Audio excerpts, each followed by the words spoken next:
I'm Professor Brad Fulton, and welcome to my Stats podcast. This is an edited audio recording of my course. Each lecture is its own episode, and there's a total of 24 lectures.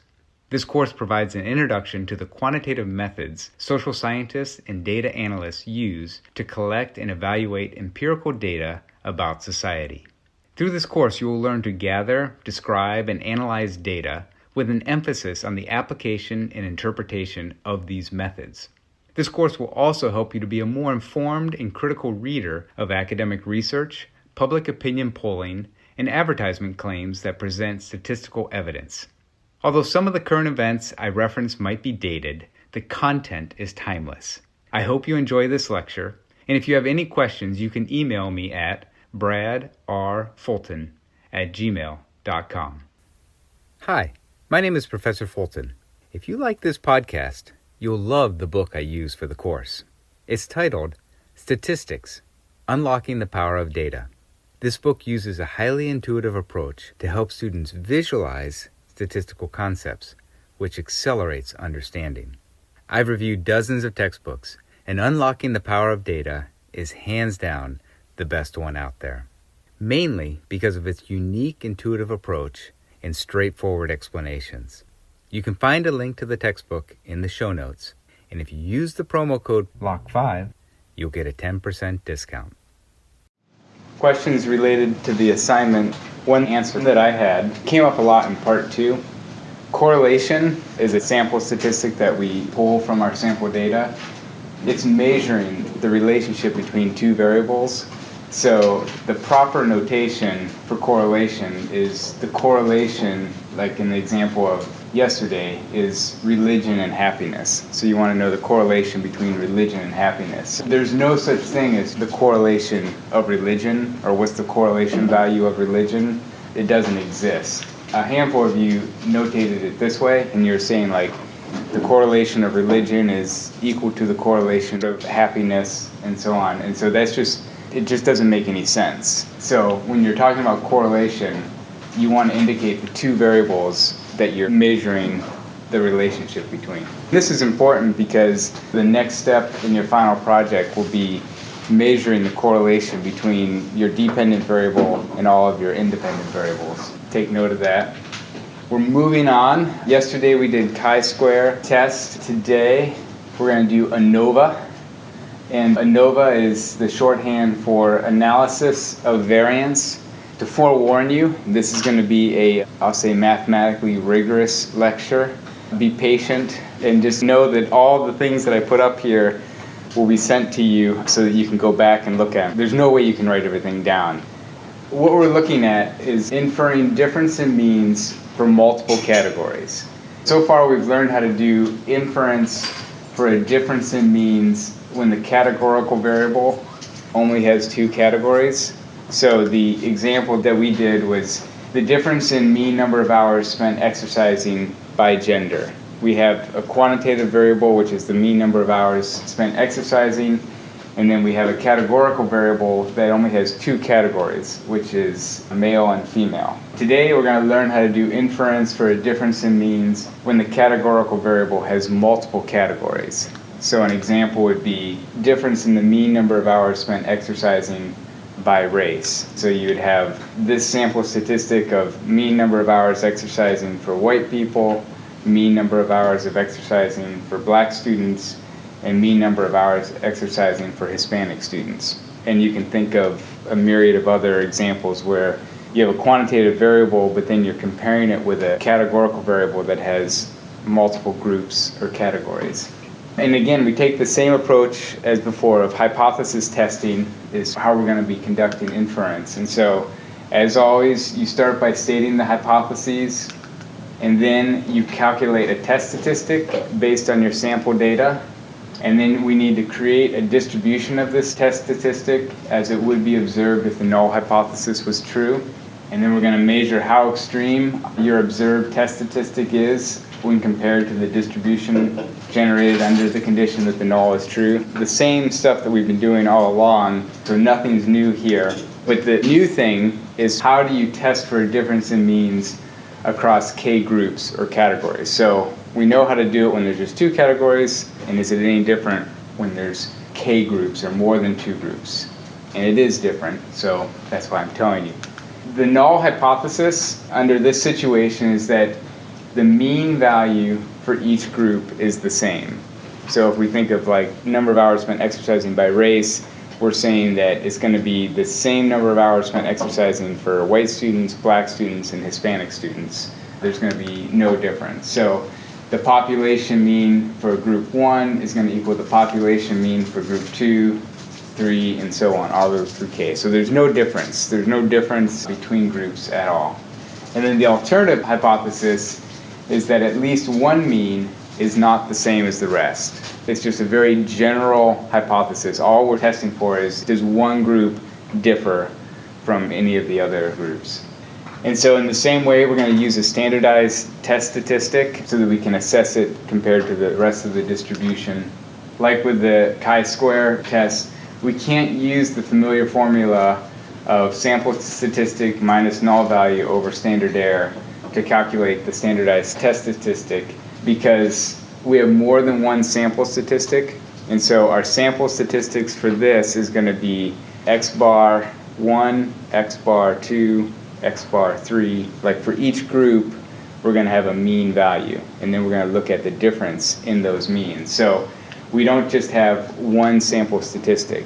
And like even when we did difference in means, we had x bar for females minus x bar for males, but that came out to one sample statistic. But when you have more than 2 groups, you can't just boil it down to one sample statistic because you're looking at multiple groups simultaneously. And then also, we have more than one null value. So the null value is mu1, mu2, mu3, that they all would equal something. So as a result, we need to use a more complex procedure. And whether or not the values of 2 means are significantly different, it depends on how much the mean values differ from each other, which is pretty straightforward. That's described as variation between groups. The less straightforward one is that it also depends on how much the sample values vary within each group. Remember how we talked about when we have a sample distribution, you have x bar, let's say that equals 8 hours of exercising. The first one is how much do the mean values differ by each other? And so this is mean exercise hours for the white subgroup, for the black subgroup, and for the Hispanic subgroup. So that covers the first one. The second one is the difference in means depends on how much the sample values vary within each group. And so for each of these distributions, how would we measure the variation of the sample values? Brittany? Standard deviation. So for each of these, we want to know how much the values vary from each other. And so that's notated as variation within groups. So remember box plots? Box plots are helpful in this regard. So if you're looking at 2 groups, group 1 and group 2, and the distribution of values, the box plots will tell you how much variation there is between groups by looking at where the mean values are. And then it also shows you variation within groups. What's the spread of the values within a particular group? The mathematical notation of it would be for group 1, x bar equals 5, and for group 2, x bar equals 6. And the standard deviation for both of them happen to be 0.2. So in a sense, this box plot displays low variation between groups because it's only a difference of 1, and then low variation within groups because the standard deviation is only 0.2. Whereas if we look at this box plot, we have x bar equals 5, x bar equals 6, and then standard deviation within each group is 2 standard deviations. So relative to the first box plot, it still has low variation between groups, but high variation within groups, mainly because the standard deviation is larger. In fact, a way to sort of also note that is that the y-axis here goes from 4.5 to 6.5, whereas this one goes from 0 to 10. So if it was really proportional, you would see this one would be much more spread out. So you'd see more variation among the sample values. And then here's the last one, where x bar equals 5 and x bar 2 equals 9, and the standard deviation for the samples is 2. And oftentimes, the reason why you're seeing standard deviation being the same for both groups is, let's say we're measuring something like height, and we do a sample of 500 students and check their height. The sample values, the heights between black people and white people and Hispanic people, it's going to have the same variation. It isn't like, for some reason, Hispanic people have a ton of variation in height and white people don't have a lot of variation in height. Like, the variation in sample values, if you're measuring the same thing, is going to be about the same. So this one shows high variation between groups because you have a mean difference here of 4, and high variation within groups. This is just doing it visually, saying, oh yeah, that looks like it's high versus low. But there's a way to formally do it mathematically so that you have a concrete answer of what the variation is. And that's where analysis of variance comes in, and it says ANOVA compares the variation between groups with the variation within groups. Both contribute to the answer of whether or not the difference in means is significant. And so you can see where we get the name analysis of variance. It's analyzing the variance between groups and the variance within groups.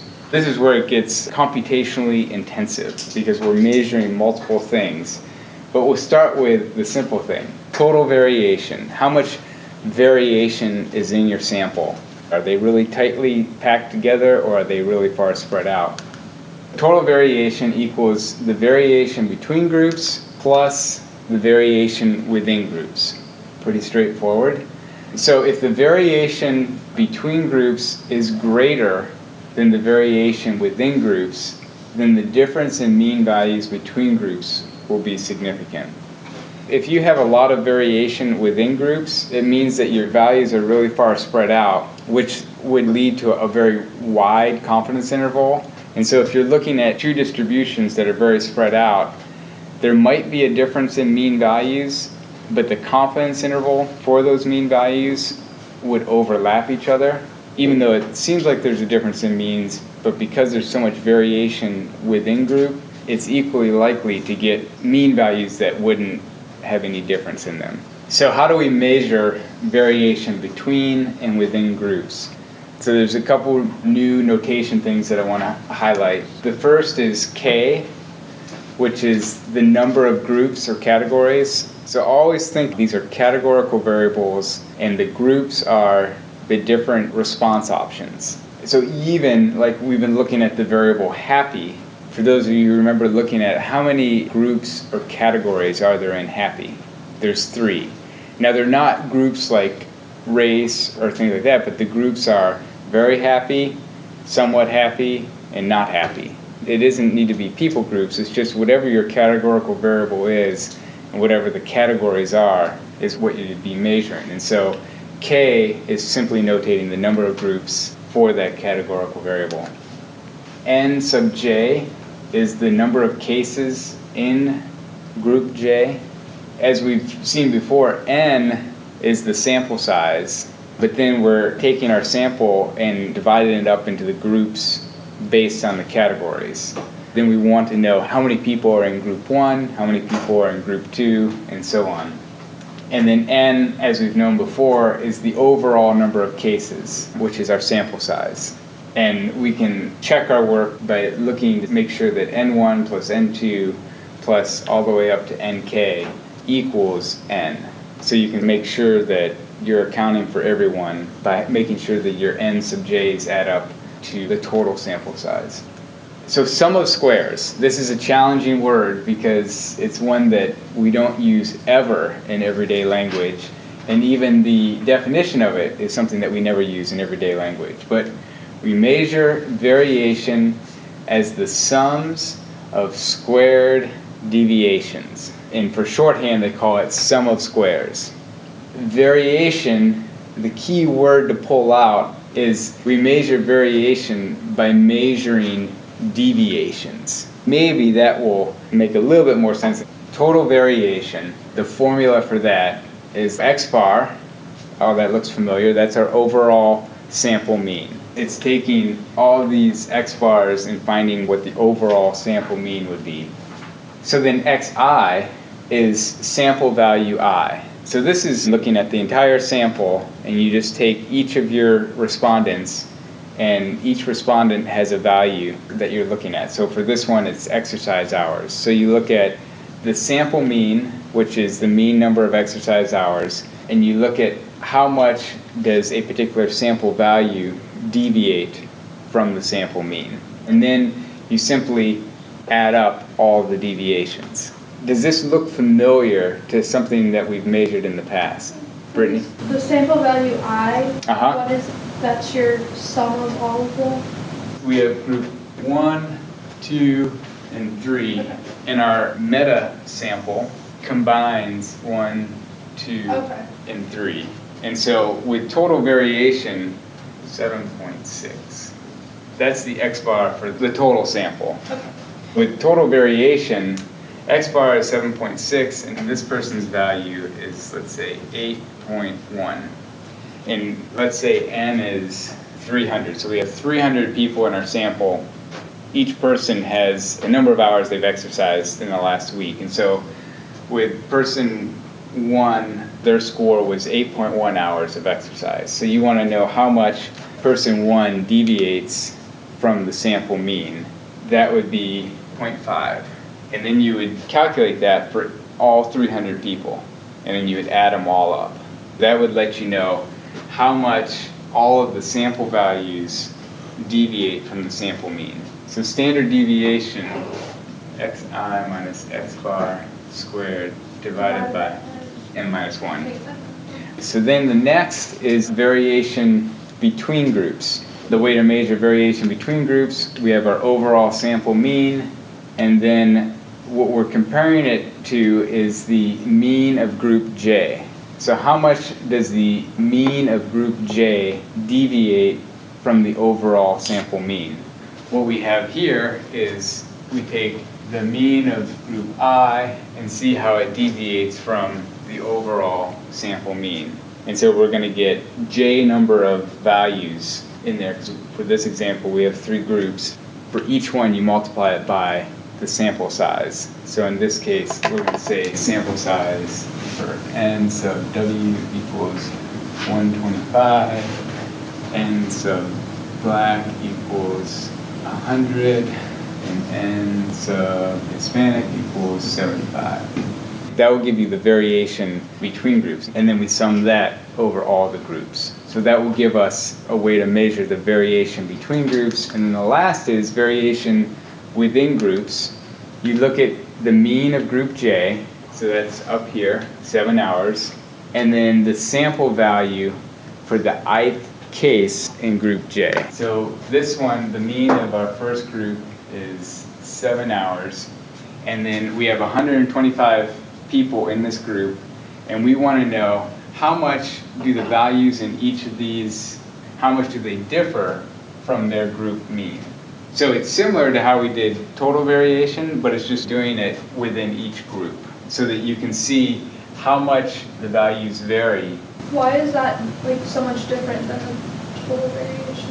Like, couldn't you just change, like, why is it notated so much differently than? Oh, it's notated differently because the first summation sign is doing it just for this group, and then for the second group. It's within all the group. Okay, Yeah. that's why. So you sum over all sample values of each group. If you notice, this part right here is identical to this part right here. What we're calculating right here is for the total sample, but for over here, what we're doing is it for just this group, and just this group, and just this group, and then adding them up. So in a sense, it's important to realize that the variation within group is measuring a similar thing as the total variation. What we're wanting to make sure is that the variation of values in this group is somewhat similar to the variation of values in this group, and is somewhat similar to the variation of values in this group, that there isn't a ton of within group variation. But if there is, we need to know that. For certain variables there is, but you just don't know, and so that's why you need to measure it. This is similar to calculating the deviation of the sample values. Let's look at a specific example of how this might look with a distribution. So here's group 1 and here's group 2. The overall sample mean, there's a line across here, and so all the group 1 values are right here and all the group 2 values are right here. So it's basically just mapping the distributions on top of each other. X bar is the overall sample mean, so that combines both group 1 and group 2. So let's look at a specific value. So to answer Chelsea's question, this is a value within group 1, and let's call this person 1. And so it would be the X11, because it's group 1, person 1. Their score was 242. We want to measure the total variation, and so we do this for every value. So we have xi minus x bar gives you total variation. We also need to know what's the mean of group 1. That's right here. This will give you within group variation, and so this is x11, so person 1 in group 1, and how does it differ from the mean of group 1? So this is measuring within group variation, and then up here is between group variation. So you have group 1 minus the overall sample mean. So sum of squares, this is what we've already covered. Total variation, the formal name for it is the sum of squares total, SST, and you can think about it as the total variation of values in the sample. The variation between groups, the formal name for it is SSG, or sum of squares due to groups. And remember, sum of squares is the sum of squared deviations, so it's like the deviation or variation due to group differences. And then the variation within groups is the sum of squares due to error, and SSE. A thing that we haven't really talked about, but I think it's important, and maybe you'll begin to see how this comes about, is that within any sample, there's a certain amount of error, and that's why we always look at like standard error, and here's another example of error. And error can kind of pop up when there's variation in our population. So we do a random sample, but even within our random sample, if there's variation between people, it's going to vary from sample to sample. And that's why in previous examples we've had to do 1,000 samples to see how much our sample statistic varies from sample to sample. And that's what's called sampling error that's involved in any study. What generates this sampling error depends on how much variation there is in the values in our population. With the ANOVA process, there's a formal table that's used to take all this information and put it in a coherent form. And you'll see this a lot, whether it's in a computer printout or in your book, but you start with the source of variation. The source of variation in your sample is variation that's generated by group differences, and then there's variation generated by just sampling error. We have our sum of squares, which is representing the difference between groups, and then SSE, which is variation within groups. We also have degrees of freedom, and there's formal ways that those are calculated. K-1 for groups, and N-K for overall sample. A key value that's calculated is the mean square. We've calculated sum of squares due to groups, and if you want to find the mean square, let's see if I do this. Yeah, the mean square is the sum of squares divided by the degrees of freedom. For the mean variation between groups, you take your overall sum of squares for groups and divide it by the number of groups. And because of reasons I won't go into, it's actually the number of groups minus 1, because you're working with degrees of freedom. And then the same thing for the mean variation within groups. If you want to know what's the average variation within each of the groups, you take your sum of squares due to error and divide it by N-K. So these are our critical values, one of the end products that we want to get that we'll use to form our test statistic. So all of this is being done to arrive at a test statistic. Before, we just used to take p-hat, and that was our test statistic. But as we get into more complex variables, our test statistic becomes more complex. So then how do we compare variation between groups and within groups? Because that's what we want to know. The thing that we're interested in is the between group variation. Do Hispanic students' amount of time exercising differ from black students or white students? We want to know, is there significant between group variation? In order to answer that, we need to look at the within group variation that might exist. If you've been looking at StatKey, you might have noticed the letter F. So we have the F-statistic, which is another standardized test statistic.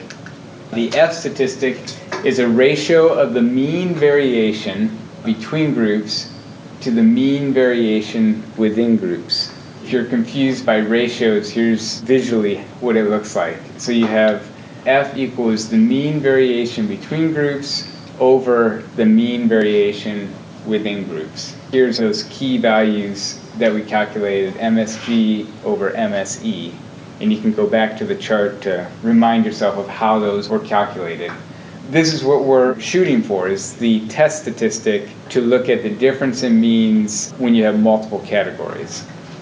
So the F-statistic is the test statistic for testing a difference in means across more than two groups. If we look at our ANOVA table, it stretches out one more to have an F-statistic. Basically, this is the hard part, arriving at your test statistic. So let's do a specific example. So this is some studies on jumping and bone density. They ran some experiments. Does jumping improve bone density? But they didn't want to use student athletes, so they took 30 rats and randomized them into 3 treatment groups.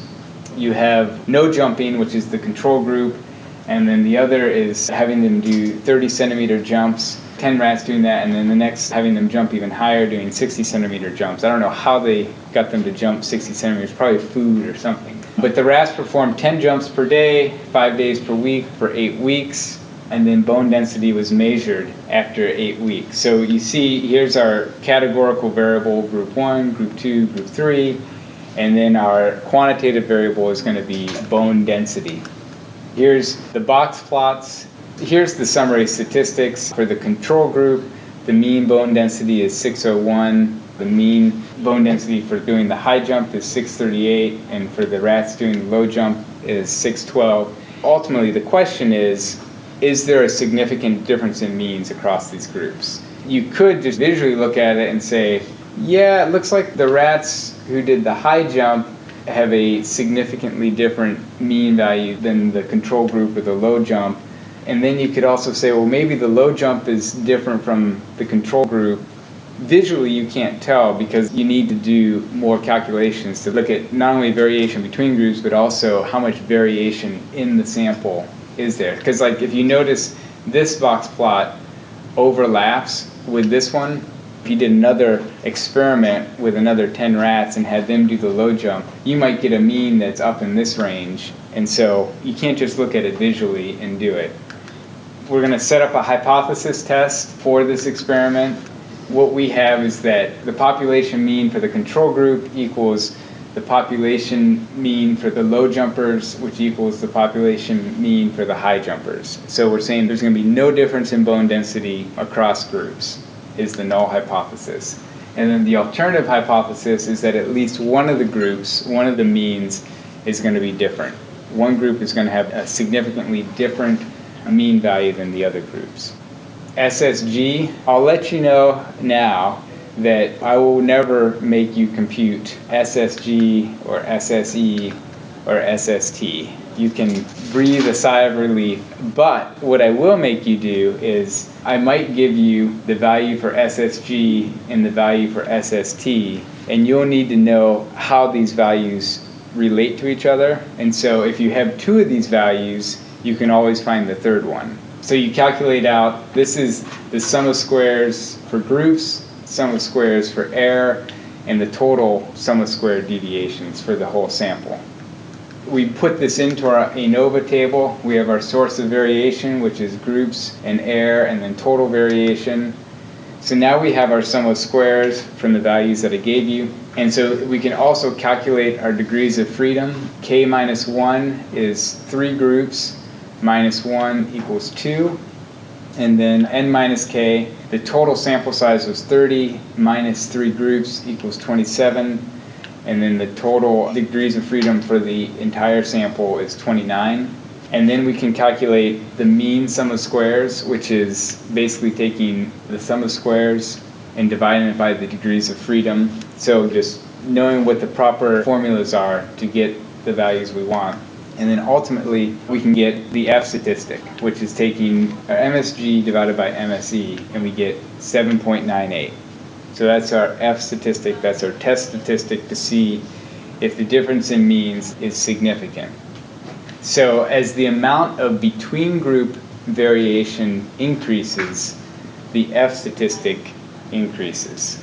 To help you with it a little bit intuitively, the way that we get the F-statistic, this top box here, MSG, is measuring between group variation. The characteristic that we're measuring, how much does it vary between groups? If that number is relatively larger than the variation within groups, then you're going to get a higher F-statistic. The last step in this process is assessing the significance for the difference in means between groups. So we got our test statistic, but then how do we assess whether or not that test statistic is statistically significant? We go back to our hypothesis testing process. Now that we've calculated the test statistic, which is F equals 7.98 for our sample, we need to determine the distribution of S statistics under the condition that the null hypothesis is true. So this is same for any type of test statistic we have. We have this just for one sample, and we need to know how much does that test statistic vary across samples. And when we do a hypothesis test, we need to know how it varies when the null hypothesis is true. So it's the same procedure, but we need to know how are the F statistics distributed if we did 1,000 runs of that experiment. So if the null hypothesis is true, what kind of F statistics would we observe just by random chance? What we need to know is what would be the distribution of F statistics when the null hypothesis is true. Once we figure that out, then we assess the location of our observed F statistic on the distribution of F statistics under the condition that the null hypothesis is true. So this is the same with every other Z statistic, T statistic, chi-square. F statistic is the same approach, but we don't know what the distribution of the F statistic is. So there's two ways to obtain the distribution of F statistics under the condition that the null hypothesis is true. What are the two ways? For us to simulation. So simulation is what we've been doing, like we just simulate what the F statistic would be if the null hypothesis was true. And the other one is using formulas based on theoretical distribution. You had said the normal distribution, we know that certain statistics will have a normal distribution, but like the chi-square statistic had its own type of distribution, which wasn't normal. So there's ways to find out what the theoretical distribution of the F statistic would be, and then there's formulas that you can base off of that. But simulation, we'll do that first. What would the distribution of F statistics look like if jumping had no effect on bone density? So generate a randomization sample by reassigning the rats to treatment groups and keeping the bone density values fixed. This is very similar to the cocaine addict experiment. Remember we said the outcome was did you relapse or not?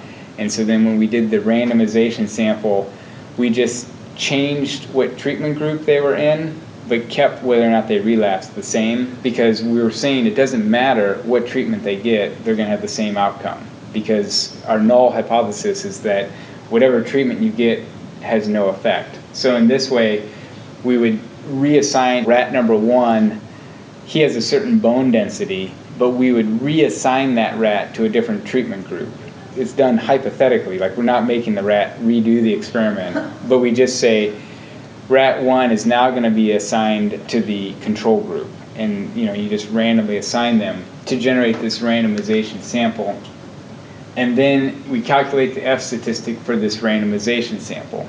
And then we repeat the simulation process many times to form a randomization sampling distribution of F statistics under the condition that the null hypothesis is true. So we're gathering F statistics to see, because each time it's going to be slightly different, and so then if we get 1,000 of them, we can see what the distribution of F-statistics is going to look like, because they're all going to vary slightly, and so that's what we're wanting to see.